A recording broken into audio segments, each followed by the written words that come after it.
नमस्कार, मैं प्राध्यापक डॉक्टर अनूप दळवी, अध्यक्ष हिंदी विभाग आरबीएनबी कॉलेज श्रीरामपुर। आज हम कबीर के दोहों का अध्ययन करेंगे। उनमें से गुरुदेव को अंग, इस दोहों का अध्ययन हमें करना है। कबीरदास जी ने गुरु को अत्यधिक महत्व दिया है, अर्थात ज्ञानाश्रय शाखा में तथा निर्गुण धारा में गुरु का महत्व अत्यधिक होता है। कारण गुरु आत्मा और परमात्मा के बीच महत्वपूर्ण दुआ होता है, और इसीलिए कबीरदास जी ने कहा है, पानी पीजे छान कर गुरु कीजिए जान कर। अर्थात गुरु कितना ज्ञानी है यह देखकर वह गुरु कर लीजिए। अर्थात ज्ञानी गुरु को, ज्ञानी साधु को, मनुष्य को गुरु के रूप में स्वीकार किया जा सकता है। अर्थात कबीरदास जी के गुरु स्वामी रामानंद जी थे। अतः कबीरदास जी ने गुरु को महत्व देने के कारण गुरुदेव को अंग में से कबीर के दोहों का आज हमें अध्ययन करना है। मध्यकालीन संत कवियों में तथा निर्गुण भाव साधकों में कबीरदास जी का स्थान प्रमुख है। कबीरदास जी ने भारतीय समाज और साहित्य को बहुत दूर तक प्रभावित करने का प्रयास किया है। संत नामदेव जी ने जिस निर्गुण धारा का आरंभ किया, उसे सच्चे अर्थों में पहचान देने का कार्य तथा उसे आगे बढ़ाने का कार्य कबीरदास जी ने किया है। कबीर सत्यान्वेषी होने के कारण तथा सत्य के जिज्ञासु होने के कारण जीवन भर असत्य, विषमता, आडंबर, कर्मकांड, अंधविश्वास आदि के विरुद्ध लड़ते रहे। इसीलिए कबीर औरिक और अधिक योद्धा में अक्खड़पन का होना स्वाभाविक ही था। कबीर निर्भीक, स्पष्टवादी और आत्मविश्वास से परिपूर्ण थे। उनकी कथनी और करने में अंतर नहीं था। जो कहते थे वही करते थे, वही करते थे जो कहते थे। इसीलिए उनकी कथनी और करने में अंतर नहीं था। अतः कबीर का व्यक्तित्व सच्चाई और ईमानदारी का व्यक्तित्व है, और इसीलिए किसी आलोचक ने कबीरदास जी के बारे में सच ही कहा है। तत्व तत्व सब कबीरा कहेगा, सूर कही अनोठी, बची खुची तुलसी कहेगा, शेष कही झूठी। अर्थात इस संसार का जो सारा तत्वज्ञान है, वह तत्वज्ञान कबीर के द्वारा उद्धृत है। इस संसार की अनूठी बातें सूरदास जी द्वारा उद्धृत है, और दोनों से बची हुई जो बातें हैं वह तुलसीदास जी ने प्रस्तुत की है। परंतु इन तीनों के अतिरिक्त शेष कही झूठी, वह सभी बातें झूठी है। अर्थात ये जो संसार है, इस संसार का तत्वज्ञान वह कबीर के दोहों के माध्यम से, विचारों के माध्यम से वह उद्धृत है। कबीर के दोहों के माध्यम से अध्ययन करना हमारा अभिष्ट है। कबीर ने अपने ज्ञान, गुरु और साधना तीनों को कभी संदेह के दृष्टि से नहीं देखा, और जो अपना ज्ञान, अपने गुरु और साधना को संदेह के नजरों से देखता है, वह कभी भी उन्नति नहीं कर सकता। भारतीय संत परंपरा में, विशेषतः निर्गुण संतों की परंपरा में गुरु का महत्व अत्यधिक होता है। गुरु के महत्व को उन्होंने प्रतिपादित किया है, और इसीलिए तो कबीरदास जी ने कहा है, गुरु गोविंद दो खड़े, काके लागू पाए, बलहरी गुरु आपने, जिन गोविंद दियो बताए। मतलब मेरे गुरु शक्तिशाली है, और इसीलिए निर्गुण साधना में गुरु का महत्व प्रतिपादित किया गया है। इस संसार में गुरु के समान हितें से दूसरा कोई नहीं है। इसलिए कबीर अपना तन मन सर्वस्व अपने गुरु के प्रति समर्पित करते हैं। गुरु की कृपा से ही मनुष्य देवता बनने में समर्थ होता है। इसलिए गुरुदेव को अंग में से कबीर के जो दोहे हैं उनका आज हमें अध्ययन करना है। निर्गुण साधना में गुरु का महत्व अनन्य साधारण होता है। कबीर कहते हैं कि गुरु की महिमा अपार होती है। अज्ञानी जीव की ज्ञान शक्ति अत्यंत सीमित होती है। गुरु उसे ज्ञान देकर उस पर अनंत उपकार करता है। साधक कहता है, गुरु ने मेरे अनंत ज्ञान चक्षु खोल दिए हैं और इस प्रकार निरंतर निर्गुण ईश्वर का साक्षात्कार कराते हैं। जैसे कबीर कहते हैं, सदगुरु की महिमा अनंत। सदगुरु, सद मतलब सच्चा, गुरु मतलब गुरु, सच्चा गुरु। सदगुरु की महिमा अनंत। ऐसे सच्चे गुरु की जो महिमा होती है वो अनंत होती है कि जिस महिमा की कोई सीमा नहीं होती। अनंत किया उपकार यह गुरु अपने शिष्य को ज्ञान देकर उन पर अनंत उपकार करता है कि जो उपकारों की कोई सीमा नहीं होती। ये उपकार असीम होते हैं। लोचन अनंत उघाड़िया, लोचन मतलब आँखें, अर्थात यह गुरु अपने शिष्य को ज्ञान देकर उनके ज्ञान चक्षु खोल देता है। लोचन अनंत उघाड़िया, ज्ञान चक्षु खोल देता कि जिसके द्वारा वो विभिन्न प्रकार का जो ज्ञान है वह ज्ञान प्राप्त करता है। कभी कभी मनुष्य उन्मन अवस्था में चला जाता है और जब मनुष्य उन्मन अवस्था में चला जाता है तो वह किसी भी प्रकार के ज्ञान को वह स्वीकार नहीं करता। पैर होकर भी वह चल नहीं सकता, कान होकर भी वह सुन नहीं सकता या किसी ज्ञान को वह ग्रहण नहीं कर सकता। परंतु यह गुरु अपने शिष्य के ज्ञान चक्षु खोल देता है, ज्ञान का भंडार वो उनके सामने रखता है।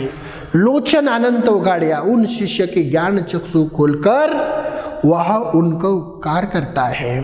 अनंत दिखावनहार, अनंत मतलब असीम, दिखावनहार मतलब इस सृष्टि के जो चमत्कार है उनके साथ उनका साक्षात्कार कराता है। अर्थात निर्गुण ब्रह्म के साथ वह उनका साक्षात्कार करता है। अर्थात गुरु की महिमा शिष्य के जीवन में अनंत होती है, असीम होती है कि जिनकी कोई सीमा नहीं होती। और इसीलिए कबीरदास जी कहते हैं, सदगुरु की महिमा अनंत, सदगुरु की महिमा अनंत होती है। अनंत किया उपकार, वह अपने शिष्य को ज्ञान देकर उस पर अनंत असीम उपकार करता है। लोचन अनंत उघाड़िया, वह अपने शिष्य के ज्ञान चक्षु खोल देता है। अनंत दिखावनहार, अनेक प्रकार के साक्षात्कारों से वह उन्हें परिचित कराता है। अतः मनुष्य के जीवन में या शिष्य के जीवन में गुरु की जो महिमा होती है वह गुरु की महिमा अनंत होती है, असीम होती है। कबीर उनके दूसरे दोहे में कहते हैं, पीछे लगा जाई था लोक वेद के साथी, आगे थे सदगुरु मिल्या दीपक दिया हाथी। अर्थात शिष्य, मैं अर्थात शिष्य लोक एवं वेद विहीन मार्ग का अंधानुकरण करता जा रहा था। अनुकरण और अंधानुकरण दोनों में अंतर है। अनुकरण का मतलब जो दूसरों का देख कर करता है, आंखें खुली रख कर करता है। और अंधानुकरण का मतलब है कि आंखें मूंद कर वह उनका अनुकरण करता है। फिर वह उनकी भलाई उसमें क्या है, उसमें अच्छाई क्या है, बुराई क्या है, वह न देखते हुए उनका अनुकरण करता है, उसे अंधानुकरण कहा जाता है। और उसी तरह से यह जो शिष्य है, यह शिष्य लोक एवं वेद विहीन मार्ग का अंधानुकरण करता जा रहा था। परंतु आगे के पथ में, उनके रास्ते में, उनके पथ में सद्गुरु मिल गए और उस सद्गुरु ने ज्ञान का दीपक उस शिष्य के हाथ में दिया और जिससे मैं अर्थात शिष्य स्वयं का पथ खोज कर अपने लक्ष्य प्राप्ति अर्थात ब्रह्म प्राप्ति तक वह पहुंच सका। इसीलिए कबीर कहते हैं, पीछे लगा जाए था। ये जो लोग है, यह लोग लोक वेद के साथी लोक एवं वेद विहीन मार्ग का अंधानुकरण करते जा रहे थे। उस मार्ग पर वह आगे बढ़ गया था, परंतु अच्छा हो गया, उसी मार्ग में मुझे सद्गुरु मिल गए। आगे थे सद्गुरु मिला। जिस वेद एवं लोक मार्ग का मैं अंधानुकरण करते हुए आगे बढ़ रहा था, उसी मार्ग में मुझे सद्गुरु का दिव्य दर्शन हो गया। सद्गुरु मिल गए और उस सद्गुरु ने दीपक दिया हाथी। दीपक अर्थात यह ज्ञान का दीपक, ज्ञान का प्रकाश, और यह ज्ञान का दीपक उन्होंने मेरे हाथ में देने के कारण मेरे समस्त जीवन का अंधकार रूपी अज्ञान यह दूर हो गया।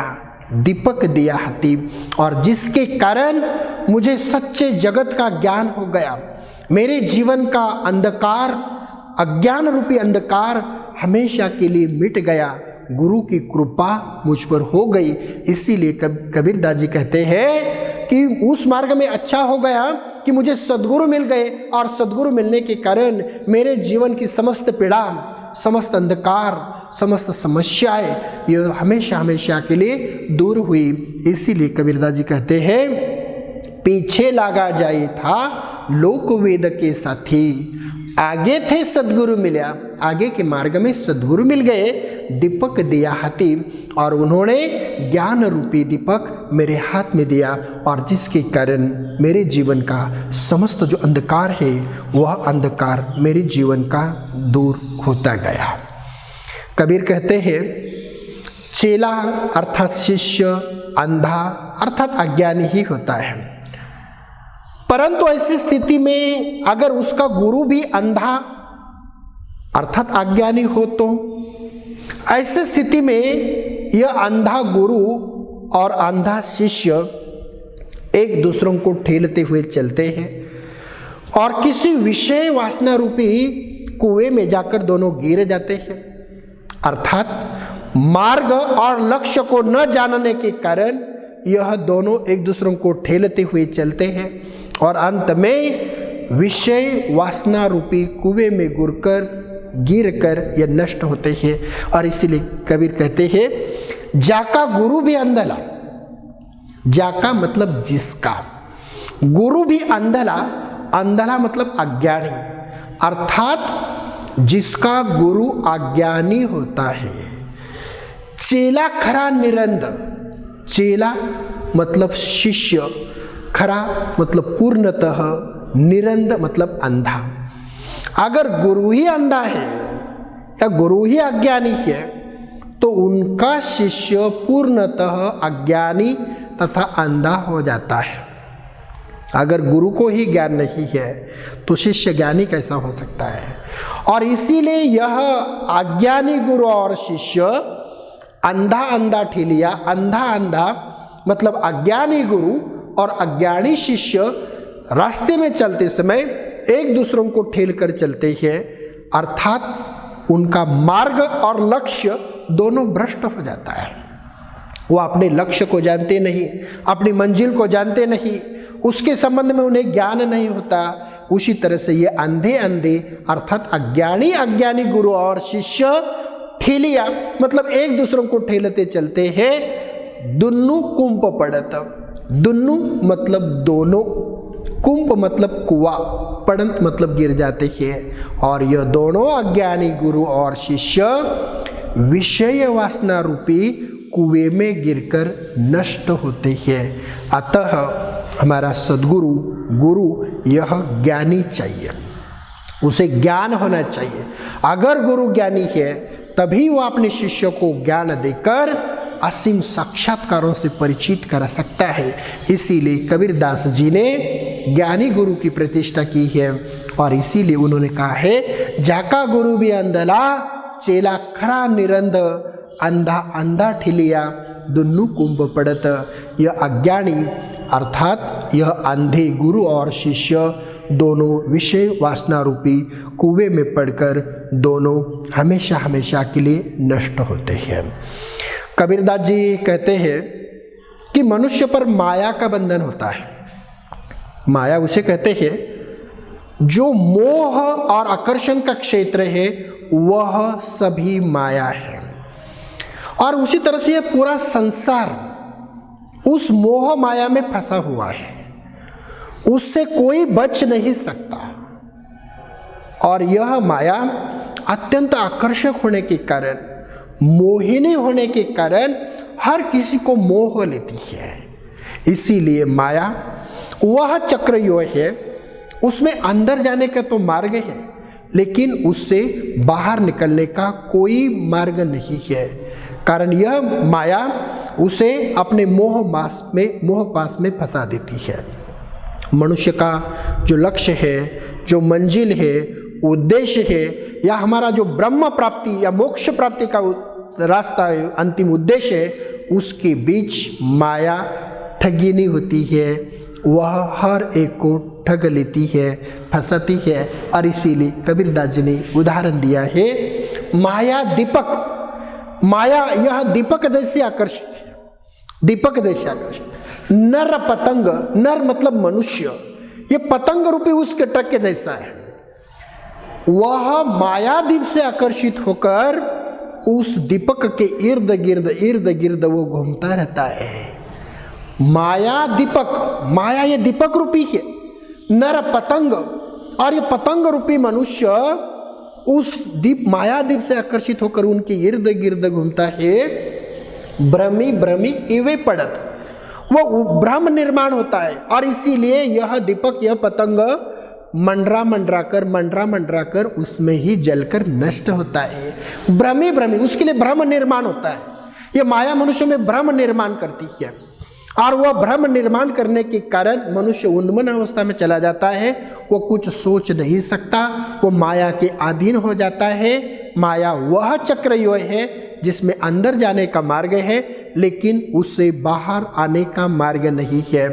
और इसीलिए कबीर ने माया से सावधान रहने का उपदेश दिया है। ये माया ठगिनी होती है, वह हर एक को आसानी के साथ फंसा लेती है, और एक बार फंसने पर उसमें छुटकारा नहीं। फिर यह माया आजीवन उसे पीड़ा देती रहती है, वो मनुष्य में भ्रम निर्माण करती है। और इसीलिए यह नर रूपी पतंग, मनुष्य रूपी पतंग उस मायादीप के दीप से आकर्षित होकर मंडरा कर इवे पड़त उसमें जलकर वह नष्ट होता है। परंतु उस माया के मार्ग में कहे कबीर गुरु ज्ञान थी, परंतु कबीरदास जी कहते कि अच्छा हो गया, मैं माया के अधीन होता जा रहा था, लेकिन उसी मार्ग में मुझे सद्गुरु मिल गए, गुरु मिल गए, गुरु का साक्षात्कार मुझे हो गया, गुरु ने सच्चे जीवन का ज्ञान मुझे दिया।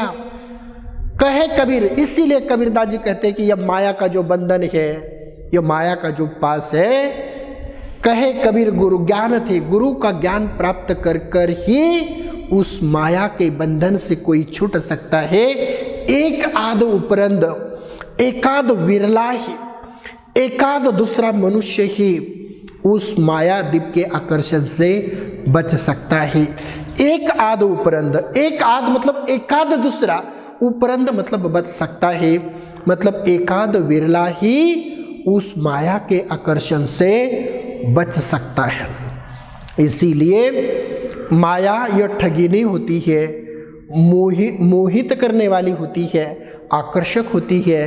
अगर उसके संबंध में ज्ञान गुरु ने अगर हमें दिया, तो वह गुरु का ज्ञान प्राप्त कर कर कोई शिष्य उस मार्ग से बच सकता है। इसीलिए कबीरदास जी ने कहा माया दीपक, यह माया दीपक जैसी आकर्षक है। नर पतंग, नर रूपी यह मनुष्य भ्रमी ये भी पड़त उस मायादीप के आकर्षण से जलित, उसमें इनके इर्द गिर्द घूमकर उसमें जलकर वह नष्ट होता है। कहे कबीर गुरु ज्ञान थी, इसीलिए गुरु का ज्ञान प्राप्त कर कर एक आध उपरंद एकाध दूसरा विरला ही उस मायादीप के आकर्षण से बच सकता है। कबीरदास जी ने सद्गुरु की महिमा का चित्रण करते समय कबीरदास जी ने कहा है कि यह सद्गुरु हमसे प्रसन्न होकर प्रभु भक्ति की एक ऐसी मनोरम चर्चा छेड़ दी है। गुरु की कृपा हो गई, प्रेम का बादल हमें पर बरस गया, जिससे शरीर का अंग प्रत्यंग उस जल से सिक्त हो गया। इसीलिए कबीरदास जी कहते हैं सदगुरु हमसु रिझी करी। सदगुरु हम पर एक बार प्रसन्न हो गया। सदगुरु हमसु रिझी करी, रिझना मतलब प्रसन्न होगा। वो सदगुरु एक बार हमें प्रसन्न हो गया, सदगुरु की कृपा मुझ पर हो गई। सदगुरु हमसु रिझी करी, प्रसन्न हो गया। एक कहा प्रसंग, और उन्होंने एक ऐसा प्रसंग, एक चर्चा उन्होंने मेरे साथ छेड़ दी कि जिसके कारण बरसा बादल प्रेम का, वह उस गुरु का प्रेम रूपी बादल मुझ पर बरस गया। गुरु की कृपा मुझ पर हो गई और उस कृपा से भेजी गया सब अंग, मेरा सब अंग प्रत्यंग उनके कारण सिक्त हो गया, भीग गया और मेरा जीवन संपन्न हो गया, सफल हो गया गुरु की कृपा के कारण। और इसीलिए कबीरदास जी कहते हैं सदगुरु हमसु रिझी करी, एक कहा प्रसंग, बरसा बादल प्रेम का, भेजी गया सब अंग। धन्यवाद।